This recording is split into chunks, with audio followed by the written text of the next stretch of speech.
the Mehdi, or the Qa'im, is the long-lost king of Israel. He's the promised king from the seed of David, who will rule in the end time, and he's the one who fulfills the promise and brings those three religions together. Wow, amazing.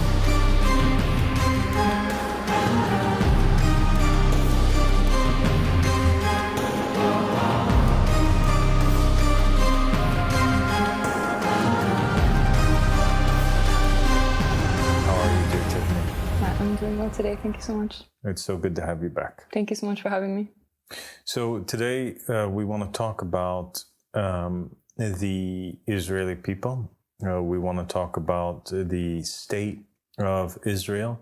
We want to talk about the Jewish people. We want to talk about one of the reasons why they believe that their covenant, or God's covenant with them, is an everlasting covenant, and that it will never go away, and no matter what it is that they do. And what is, how do we fit this into the grand picture with the understanding of Christianity to the Old Testament and also Islam? Okay, sounds good. So one of the reasons why Jews believe that God's covenant with the Israelites is an everlasting covenant and will never go away is because of this promise, which is sometimes referred to as a covenant, although it is not one of those covenants that with a prophet that brings forward a new jurisprudence or a new matter. So as we've said before in previous episodes, God establishes these certain covenants with certain prophets, and with each one of them, Adam, and then Noah, and then Abraham, and then Moses, and then Jesus, and then Muhammad. Each one of these covenants that he establishes with one of these major prophets, a new jurisprudence comes, all right? Yes. So God's laws that he gives to Moses is different than God's laws that he gives to Jesus, and God's laws that he gives to Jesus different than the ones that he gives to Muhammad Sallallahu Aleyhi. Yes. But this covenant here with David is not one of those covenants, but it is a promise. It's a deal. And it's mentioned in the Old Testament, where basically, David now, he's defeated his enemies. David has overcome, all of the hostilities around him. And now David's resting. And in the Bible, David is speaking with the prophet Nathan, and he is being thankful to God. And he's saying, Alhamdulillah Rabbil Alameen, God has now allowed me to rest in this house of cedar. But he's still sad. He's still a little bit distraught. And the reason why he's distraught is because he's noticing that here he is in this comfortable place and nice home. But he says, the Ark of the Covenant still dwells in the tent. So he thinks that this is wrong, that he's in this house and that the ark is still outside being hosted in a tent.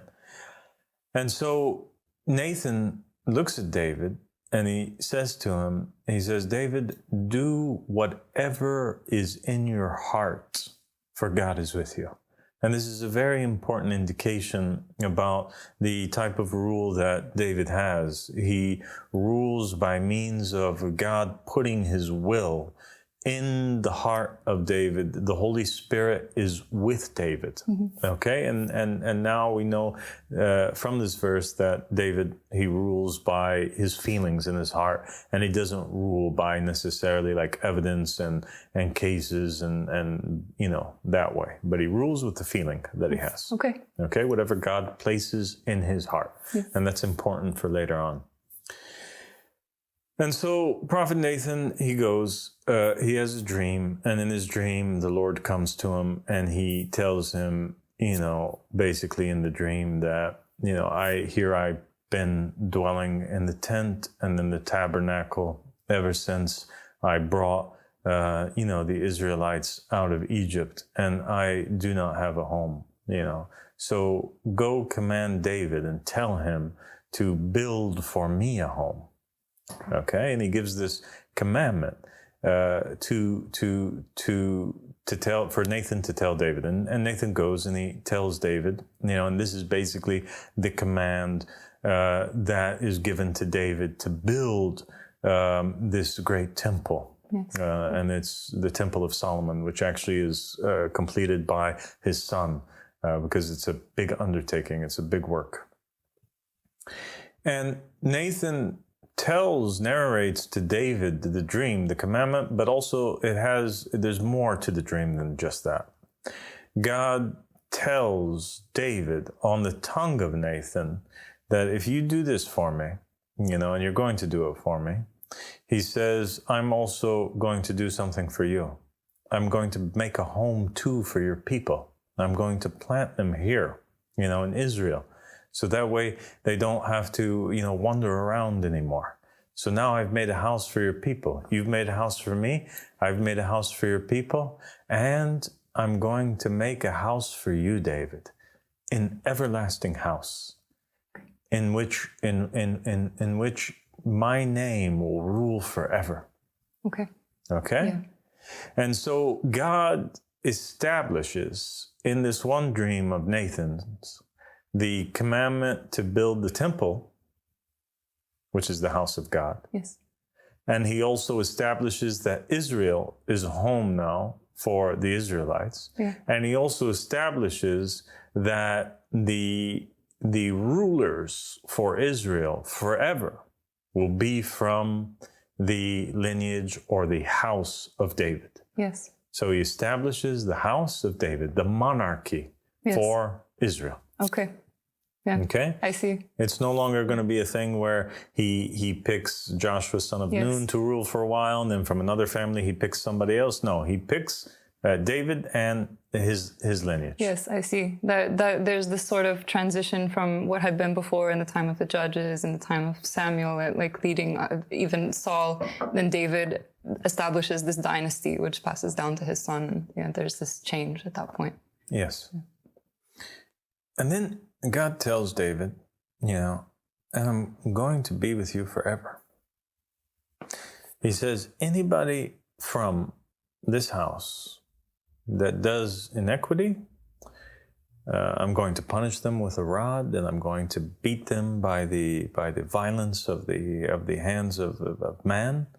So he's not going to tolerate any injustices to come from the rulers from the house of David, but he says, but I will never leave you. My mercy will never leave you. Okay. Okay? Okay. So it means what? It means that no matter what you do, even if you are, even if there's oppressors that come out of you through this lineage, no matter what it is that you do, you're going to get the karma for it. Bad things will happen to you, but I'm never, ever, ever going to leave you. God will forever rule, and God of the worlds will forever be with Israel and be with the house of David in particular. Okay. Okay. Okay? That's pretty clear. It is very clear. From this notion now, from this is one of the reasons why the Israelis, the Jews, they consider that, God had given them this promise, and there's no true God, there's no good God that will ever break his promise. And that is why the understanding came that the Messiah who was going to rule in the future had to be from the line of David. Yes. And even in Isaiah, which they take to, be talking about the Messiah, what does it say about the root? That he will bring up a root from Jesse, a stump from Jesse. So that's a stump from Jesse. Yes. So the root of David. The root of David, yeah. So it's the lineage of David. Yes. Somebody who's connected to David who will rule. Yes. Okay. So there you have this issue, and then you have the Christians. Now they understood it in the same way that the Jews understood it, And for that reason, it was very important for them to establish this connection that Jesus has to King David. Yes. Because if that connection is not established, then he's automatically disqualified from being, a ruler or the Messiah or a king that's chosen for Israel. Because God already promised David that any king that he would choose, anybody that would have the right to rule, would have to be from the lineage of David. Yes. And so they start off actually the book of Matthew with the genealogy of Jesus, yes. In which they count back his ancestors through his father. Yeah. And they say that he's the son of, that Joseph, and Joseph's the son of such and such, such and such, such and such, all the way back till King David himself. Yes, exactly. That's why this gospel has to start off like that, because this is one of the main proofs for Jesus. Yes. So now Christianity and Judaism, they're aligned on this aspect. Mm-hmm. Now you have Islam, and the main conflict now is between Muslims and between Jews. Mm-hmm. And you see on the world stage right now, Christians are sticking by Jews. And one of the reasons why they're sticking by Jews is because of that. Yeah. This understanding that God would forever be with the house of David. Yes. In the house of David, the tribe of Judah, yeah, one of the tribes of Israel. Yeah. And so therefore God is forever with Israel. Yes. But the Muslims come now, and the Muslims have a new prophet that's sent to them, and that's the Prophet Muhammad Sallallahu Aleyhi. Yeah. And the Muslims are disconnected. I mean, they from this concept of the house of David. Yes, they're not a part of the house of David. No, so they're not a part of the house of David. They pop up somewhere else. Yeah. And they revere Prophet David, and they consider him to be a prophet, and they love him. And he's one of the 25 prophets that are known to be mentioned by name in the Quran. So they love him, but they don't have a belief that his house will always have God with them. Okay. So then we have Muhammad Sallallahu Aleyhi comes, he establishes the religion of Islam, but he's establishing it as a worldwide religion. And this is what's agitating the Jews. If Muhammad had just come and said that I am a prophet, but not to the Bani Israel, not to the children of Israel, they would have had no problem with him probably. Yeah. But it was because Muhammad was insisting that he was a prophet that everybody in the whole world had to follow. Okay. Even the Israelites. Okay. See, the Israelites, they coexisted before with prophets that were non-Hebrew prophets that were sent to other nations, and they had no problem with that. Yeah. Balaam ibn Ba'ura, Balaam the son of Beor, in their text, in their stories, according to their beliefs, was a prophet who was at almost to the same rank as Moses, but to the he actually was at the same rank as Moses, but to the non-Israelites. Okay. Yeah. Okay. It's true. Yeah. They had no problem with this concept that God would send prophets to other people, but as long as they saw it as like an inferior jurisprudence that they would come with. They're like the chosen. They're the chosen people. So yeah, they have this special deal with God. It makes sense. They have this special deal. Their family, the descendants of Abraham through Isaac, have this special deal, but God still comes to others in a different way, in a lesser way. Yeah. But Muhammad is not leaving alone this idea that no, everybody has to follow me. Okay. Yeah. And he, out of the prophets that are mentioned in the Bible, he's mentioning the names mainly of Hebrew prophets. Mm-hmm. So in the Quran, it's mentioning Jesus, it's mentioning John, it's mentioning Zechariah, it's mentioning Elijah, it's mentioning Elisha, yes. It's mentioning all these different, it's mentioning Ezekiel. So all of these different Hebrew prophets, there's a focus on it. Yes. And so it's like, Adam, Noah, a few Arab prophets like Hud and Shu'aib and Salih. And then And then you have Israelites. Moses is the most mentioned one. And then Jesus. And then it's like Muhammad Sallallahu Aleyhi. Yeah. As if, and Muhammad sees himself as continuing along that path. Yes. And even there's certain narrations that state that the Prophet Muhammad Sallallahu Aleyhi, he used to actually braid his hair. Much like the Israelites, they have these forelocks, these braids that are on the sides of their head. The Prophet Muhammad, instead of 2, he had 4, and they were on the sides of his head as well. And we know that the Prophet Muhammad Sallallahu Aleyhi, he took in the beginning as a direction of worship the same temple that was a symbol of the Davidic rule, which was the Temple of Solomon. Yeah. Because now, this temple has more meaning than it just being a place, a Kaaba type place where the people go, in order to worship, or more than just a house of God, but it's a symbol of the rule of God's chosen monarchy. Yeah, that's very interesting. Okay, it is very interesting.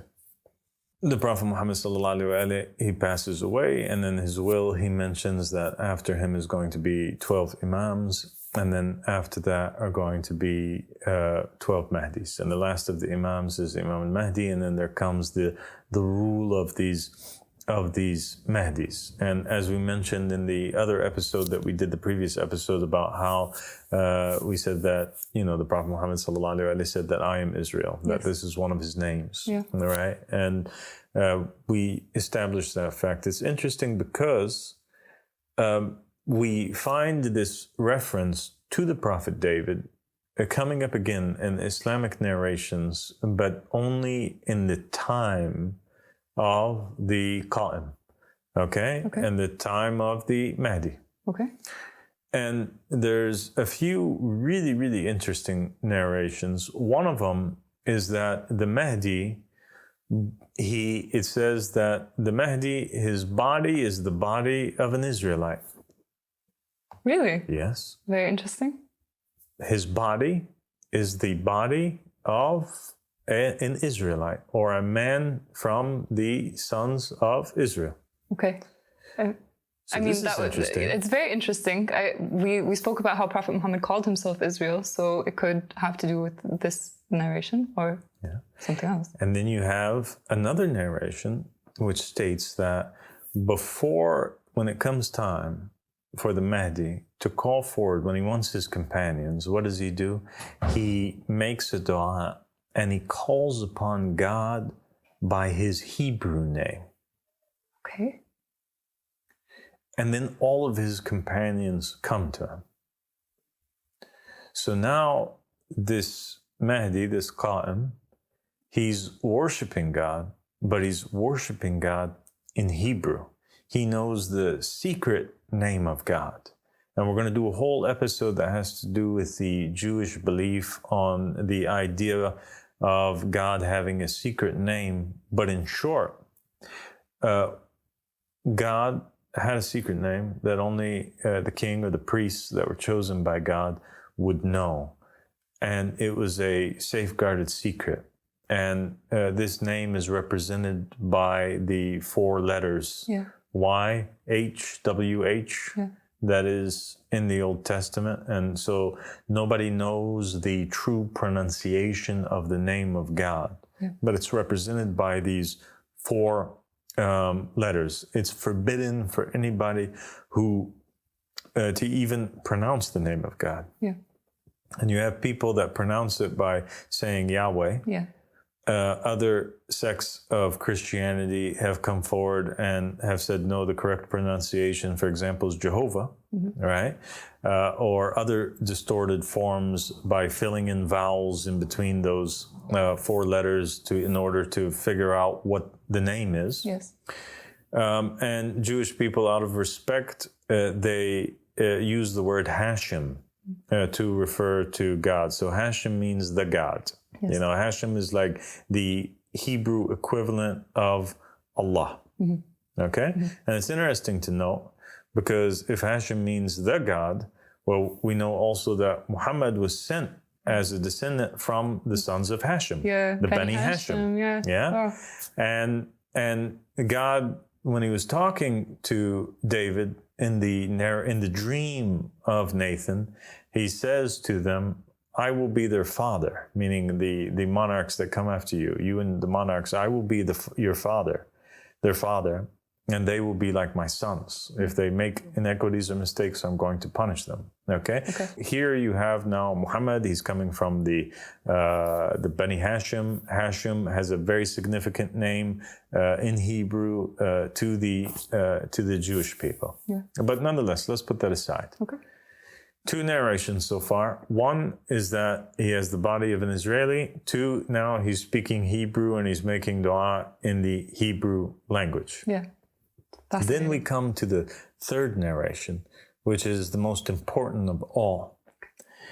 It says that the Qa'im, or the Mehdi, is going to rule by so it comes in 2 forms, but he's going to rule by the rule of David, or he's going to rule by the rule of the house of David. Okay. So this has a double meaning. One of them is that he rules by what is placed in his heart, just like David ruled. And this, the Ehli Beyt'in, they clarified. So he rules by the Holy Ghost. And it's known that the Mehdi, and in many narrations, this is clarified, that he goes forward and in the apparent, like his companion wouldn't have made a mistake or made a sin, and he will, judge him because he knows what's in his heart. So just as God was with David, God in the same way is with the Mehdi. Just like Nathan told David, do whatever's in your heart, for God is with you. The same thing applies to the Mehdi, where he also does whatever is in his heart, because everything that's in his heart, God put there. Wow. Okay? Yeah.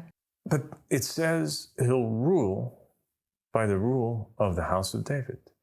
And the ruling of the rule of David and the ruling of the rule of the house of David, if a Jewish person would hear that, they would only understand it in one way, and that is that the Mehdi is from the house of David. Yeah. Is that not how you would understand it? That's what logically makes sense from that statement, yes. So now we have a Mehdi whose body is the body of an Israeli, meaning that what's a body? I mean, you have to be a descendant from one of the children of Israel in order to have a body of an Israelite. He has, according to the narration, his body is the body of an Israeli. So he is one of the children of Israel. That's the Mehdi. And he speaks Hebrew. At the very least, he knows the secret name of God in Hebrew. And the third is that he is a descendant from the house of David. He is the stump of Jesse and the root of David. And so now we have an entirely new picture that's coming into place. That's shocking. Here's what it is. The picture is that when Israel is established in the end time, they go to Israel, they build the state, but they're unable to build the temple. They're unable to. And they've been trying to for many, many years. And they know and they believe that when the temple is built, that their Messiah will accompany that. Because the house of God always accompanies the monarch or the house of David, or that person from the house of David. When his temple is built, his deal is fulfilled, he brings forward the king as well. And so they want to build the temple because they're waiting for their Messiah. And at the same time, the Christians believe that when they do build that temple, that Jesus will return, because Jesus is that Messiah. And so we have a picture where the true king, the Mehdi, who actually is just like the rest of most of Israel, scattered tribes, he's an individual who is appointed by God, who has a right to rule over Israel as the descendant from David and the promised one who's mentioned in Isaiah. But he's being held back from that because the Israelites are not recognizing him. So we have a king from the house of David in the end time who, much like David himself, was not recognized in the beginning by the Israelites before he was anointed. And he was just a shepherd in the same way the Mehdi is outcast. And it's interesting because it is the character of the Mehdi that actually opens up Jerusalem. And he's the one who frees Al-Masjid al-Aqsa, and nobody else does, because it has to be this character who's a king who was supposed to rule Jerusalem, who would be also the Messiah from the line of David, if you want to think of it that way. Although he's the Mehdi and the true Messiah, he came, and that was Jesus. Now, this one is going to rule as that person from Isaiah, who comes as the successor to Jesus and the successor to David and the successor to Muhammad Sallallahu Aleyhi. That makes so much sense. It makes so much sense how they have not been able to do, they've been really trying, and they have the support of the Christians. They have not been able to reestablish the temple. And it's part of the prophecies that the temple must be there in order for the Messiah to come. And they can't do it. And why can't they do it? Because it is written that it will only be the right person. It will only be the person, the Mehdi, as you said, who will open up Jerusalem. He will be the one who is able to do God's will. And there's actually more proof that the Mehdi is this king from the lineage of David, even though he himself doesn't know it, just like the Israelite people didn't know in the beginning until he figures out and remembers who he is and is told who he is by God. And those are the narrations that it's the Mehdi too that brings forward the Ark of the Covenant.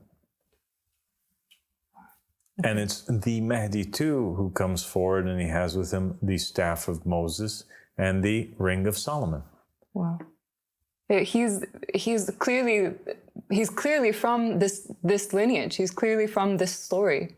But that's so interesting. It's such a fascinating take, because I think that it would be really shocking for many Muslims to hear all of this put together, because that's not what they're expecting from the Mehdi.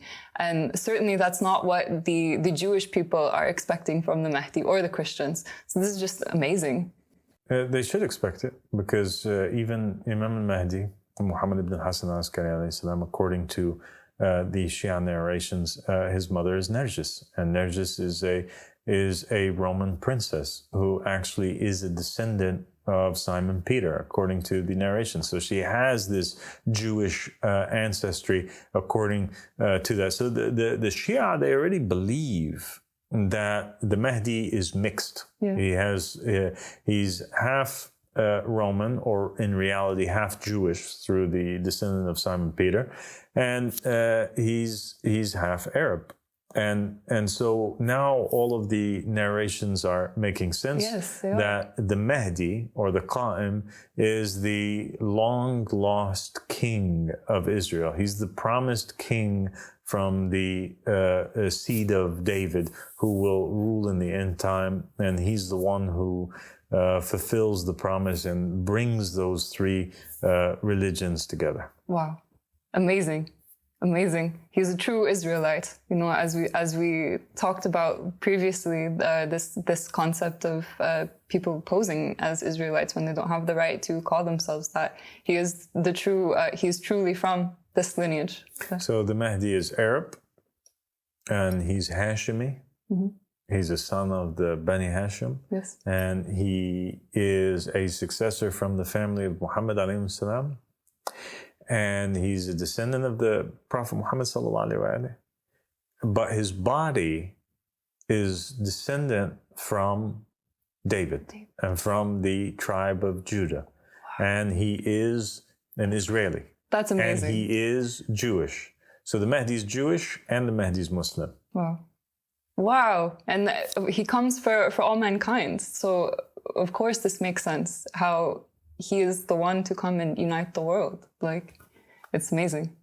It's amazing that he bridges those two warring, faiths, and he brings them together. That's amazing. Well, we'll stop there and we'll continue, inshallah, in another episode. Thank you so much for joining me, Tiffany. Thank you so much for having me.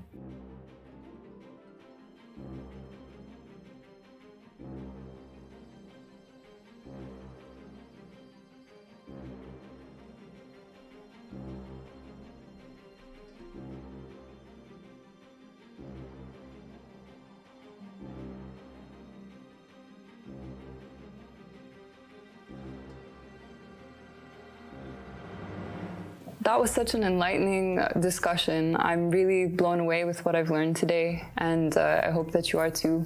I think that now we have such a deeper understanding of these passages in the Old Testament where God is speaking of this everlasting bond with David and with the house of David and with his lineage. Some people have mistook these verses to be speaking about a covenant, but as we discussed, we have the covenants. We have the covenant with Adam, with Noah, with Abraham, with Moses, and David was actually just a part of the covenant with Moses. But what he was speaking about was a covenant, but it was a covenant to come, and that is the covenant of the Mehdi. That is the covenant in our time, and that's really amazing. And it's no coincidence that the symbol of the seventh covenant is the Star of David, because the Mehdi is from the house of David. It's really amazing to learn. I feel every time we have these discussions, my understanding of Scripture from Judaism, Christianity, and Islam is just so much richer. I hope you will join us next time, and thank you so much for tuning in.